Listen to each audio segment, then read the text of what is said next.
एक समय की बात है, भगवान गौतम बुद्ध अपने शिष्यों के साथ बैठे हुए थे और उन्हें उपदेश दे रहे थे। तब उन्होंने अपने शिष्यों से कहा, क्रोध इंसान का सबसे बड़ा दुश्मन है। क्रोध करने वाला व्यक्ति खुद को हानि पहुंचाता ही है, लेकिन दूसरों को भी हानि पहुंचाता है। वह प्रतिरोध की आग में जलता है और अपने जीवन को बर्बाद करता है। उनके उपदेश खत्म हो जाने के बाद उनके शिष्यों में से एक शिष्य खड़ा होता है और बोलता है, तू एक ढोंगी है, तेरी बातें मनुष्यों के रहन सहन से विपरीत है। तू जो भी कहता है उसे अपने जीवन में अनुसरण नहीं करता और दूसरों को यह करने का कहता है। जब वह शिष्य गौतम बुद्ध को उल्टी सीधी बातें कह रहा था, तब गौतम बुद्ध ने कोई प्रतिक्रिया नहीं दी और शांत बैठे थे।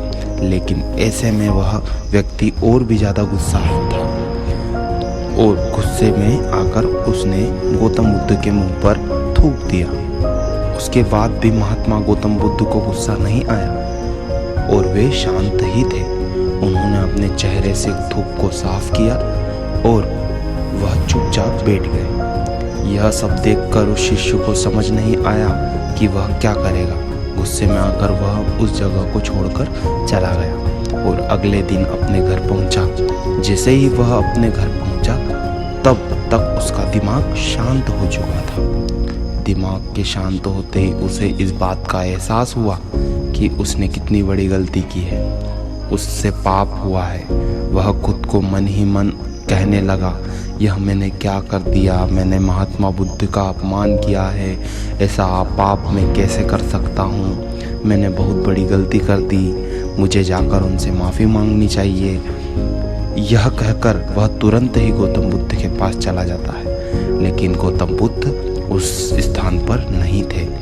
ऐसे में वह शिष्य जगह जगह भटक भटक कर उन्हें खोजने लगता है। जैसे ही उसे महात्मा बुद्ध मिले तो वह उनके पैरों में गिर गया और उनसे कहने लगा, मुझे माफ़ कर दीजिए।